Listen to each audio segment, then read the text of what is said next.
حاضرین مجلس دروس المہمہ لعامت الامہ کا سلسلہ جاری ہے اور ہم لوگ اس کتاب کے آخری چیپٹر موت کے مراحل سے گزر رہے تھے۔ کل ہم نے موت سے پہلے اپنا محاسبہ کرنے کی بات کی تھی۔ اللہ تعالی ہم کو اس مختصر سی زندگی میں جو بھی وقت ہمیں عطا کر رکھا ہے اس وقت کا صحیح استعمال کرنا اور اپنے نیکیوں کے جھولی کو بڑھانا، کل ہم نے اس کے بات کی تھی۔ موت یعنی جب آثار ظاہر ہونے لگ جاتے ہیں، آثار ظاہر ہوتے ہیں موت کے، آدمی بستر مرگ پر لیٹا ہوا رہتا ہے، تو اس آدمی کو کلمے کی تلقین کرنا چاہیے۔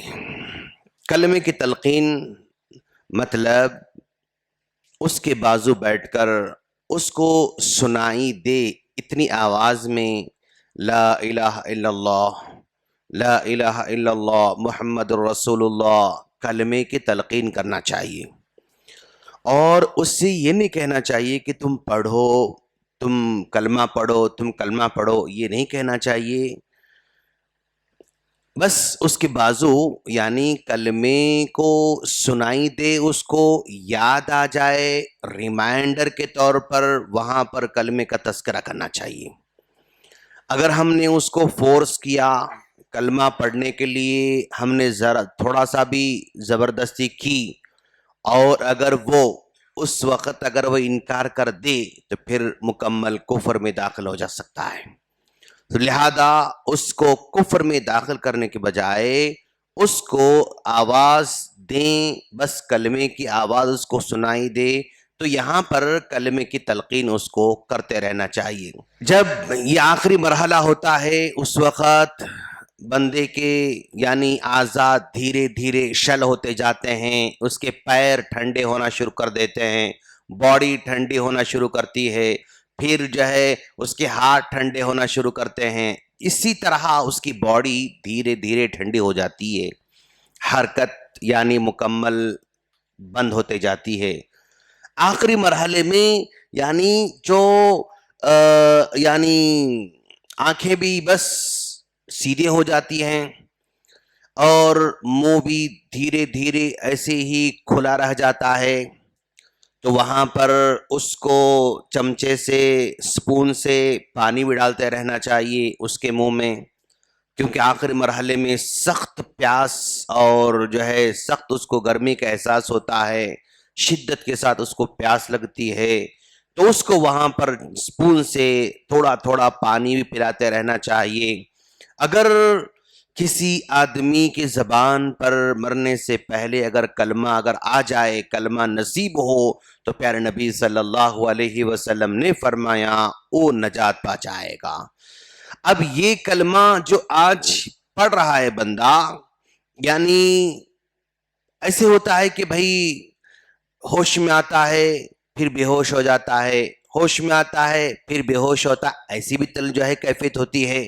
جب ہوش میں آ جائے تو اگر اس وقت اگر ایک مرتبہ اگر کلمہ پڑھ لے، پھر بے ہوش ہو جائے، پھر ہوش آ جائے اور اس وقت کلمہ نہ پڑھ سکے، لیکن تب بھی وہ کلمہ پڑھنے والوں میں شمار ہو جائے گا، کیونکہ ایک مرتبہ اگر اس نے کلمہ پڑھ لیا، اس کے بعد ایک بار، دو بار، تین بار بے ہوش ہو جائے، پھر ہوش میں آ جائے، لیکن تب بھی وہ کلمہ پڑھنے والوں میں اس کا شمار ہوگا۔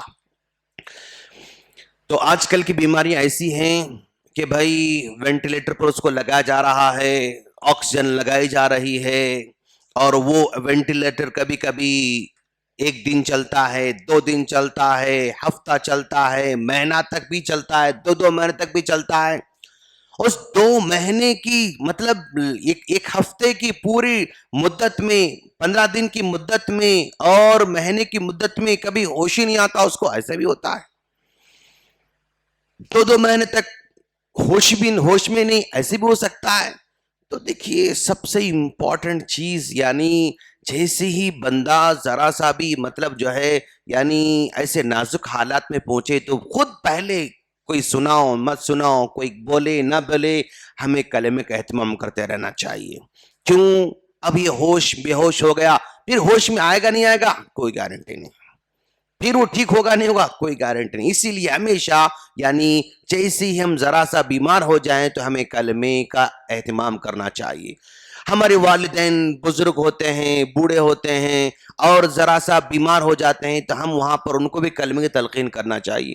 بس اوقات ہم کلمے کی تلقین کرتے ہیں تو آس پاس کے لوگ ہم کو برا کہنے لگ شروع کرتے، بھائی تم ابھی کلمہ پڑھنا شروع کر دی، اس کو کیا اس کو مار دینا چاہ رہے ہیں؟ کیا تم یہ سمجھتے ہو کہ مرنے والے ہیں؟ اس طرح کا وہ یعنی کلمہ اگر ہم کسی کو پڑھا رہے ہیں تو ایسے محسوس ہو رہا آزو بازو والوں کو خلاص اب یہ مرنے والے یہ سمجھ رہا ہے، ہاں ابھی بھائی زندہ ہے، ابھی تو مار دینا چاہ رہے ہیں کیا؟ مطلب کلمہ پڑھانے والے کو ہی مارنے والا وہ سمجھتے ہیں. یہ ان کے عقیدے کا پرابلم ہے، یہ ان کے ایمان سے مطلب موت سے ڈرنے، موت سے خوف کا نتیجہ ہے کہ وہ کلمہ بھی اگر سنیں تو وہ سمجھتے ہیں کہ ابھی اس کو جو ہے مرنے والا ہے، مرنا نہیں چاہتا ہے، مارنا نہیں چاہتے. بہرحال وہ پرابلم ہے، لیکن اس کا سب مطلب خیال نہ کریں، کلمے کی تلقین کرائیں. بھائی کلمے کی تلقین ہم نے کرائی اور کلمہ پڑھا پھر بچ بھی گیا تو پرابلم کیا ہے؟ مطلب کلمہ پڑھتے ہی مرنا کوئی ضروری نہیں ہے نا بھائی. ہم جس کو بھی کلمہ پڑھا رہے ہیں وہ اسی بیماری مرنا کوئی ضروری نہیں ہے. تو پھر اچھا بھی ہو سکتا ہے. تو اچھا ہونے کے بعد کوئی تانا دے رہا، دیکھ رہے ہیں تم کلمہ پڑھا رہے تھے پھر وہ زندہ ہو گئے ماشاءاللہ. تو بہرحال یعنی ایسی مختلف چیزیں آ سکتی ہیں، لیکن اس کا ہمیں ذرا پرواہ نہیں کرنا چاہیے، لیکن ہمیں کلمہ اس کو پڑھاتے رہنا چاہیے. اچھا، کلمہ ہم پڑھا رہے ہیں اس مریض کو، کلمہ بس اوقات ہمیں سنائی بھی دیتا ہے، سنائی نہیں بھی دے سکتا ہے. وہ پڑھ رہا ہے لیکن سنائی نہیں دے سکتا ہے. وہ بس اوقات ایسا ہوتا ہے کہ وہ اس کی زبان تو کام نہیں کر رہی ہے، اس کا کانشیس کام کرتے رہتا ہے، اس کا مطلب شعور کام کرتے رہتا ہے. اگر زبان سے نہیں پڑھا لیکن شعور سے پڑھا، اندر سے اس نے پڑھا، تب بھی وہ کافی ہوگا. کیوں؟ اس لیے کہ بندے کی زبان کا ہلنا ضروری نہیں ہے، بلکہ اگر آدمی وہ اپنے دل میں پڑھ رہا ہے تب بھی اس کا کلمہ قابل قبول ہوگا. اگر ایک آدمی بہرا ہے یا گونگا ہے تو وہ گونگا تو کلمہ زبان سے نہیں پڑھ سکتا، وہ اپنے دل میں پڑھے گا، اپنے اندر پڑھ لے گا. تو اس طرح زبان سے اگر نہیں پڑھ سکا، دل میں اگر پڑھ رہا ہے تب بھی اس کا کلمہ قابل قبول ہوگا.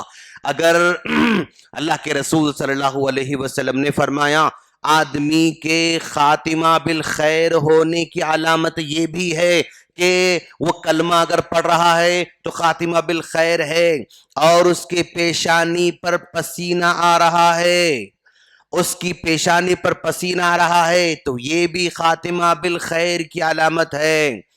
اور وہ جب جو ہے اگر روح نکل جاتی ہے اس دوران تو اس کی آنکھیں کھلی رہ جاتی ہیں، آنکھیں اس یعنی کیا کہتے ہیں اس کو فرشت ملک الموت کو فالو کرتے رہتی ہیں، ملک الموت کو فالو کرتی رہتی ہیں. اور ایسے موقع پر پیارے نبی صلی اللہ علیہ وسلم نے فرمایا اس بندے کے پاس شیطان آتا ہے اور شیطان آ کر بار بار اس کو کلمے سے دور رکھنا چاہتا ہے، بار بار اس کلمہ پڑھنے سے اس کو روکنا چاہتا ہے، جب اس کا ذہن بھٹکانا چاہتا ہے، اس کو کفریہ جو ہے خیالات اس میں ڈالتے رہتا ہے. تو ایسے موقع پر شیطان بھی یہاں پر کوشش کرتا رہتا ہے.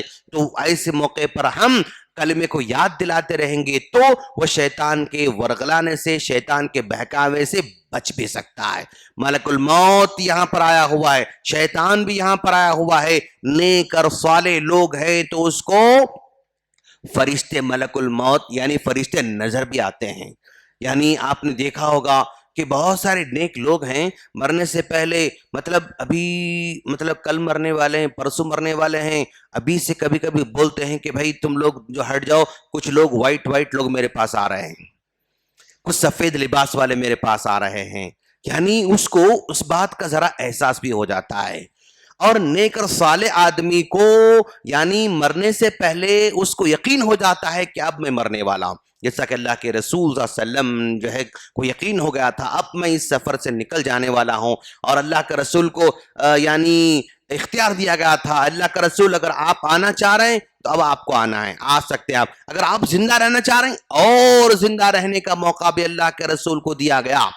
صرف اللہ کے رسول کو یہ چانس دیا گیا کہ آپ آنا چاہ رہے ہیں اور مزید رہنا چاہ رہے ہیں تو اس اللہ کا رسول نے کہا تھا اللہم بالرفیق الاعلی، نہیں اب میں یہاں رہنا نہیں چاہتا بلکہ میں تیرے پاس آنا چاہ رہا ہوں۔ تو نیک اور صالح لوگوں کو یعنی پتہ چل جاتا ہے، معلوم ہو جاتا ہے، یقین ہو جاتا ہے کہ اب میں جو ہے مرنے والا ہوں، تو خاتمہ بالخیر کلمہ پڑھنا ہے، خاتمہ بالخیر اس کی پیشانی پر یعنی پسینہ بھی آنا ہے۔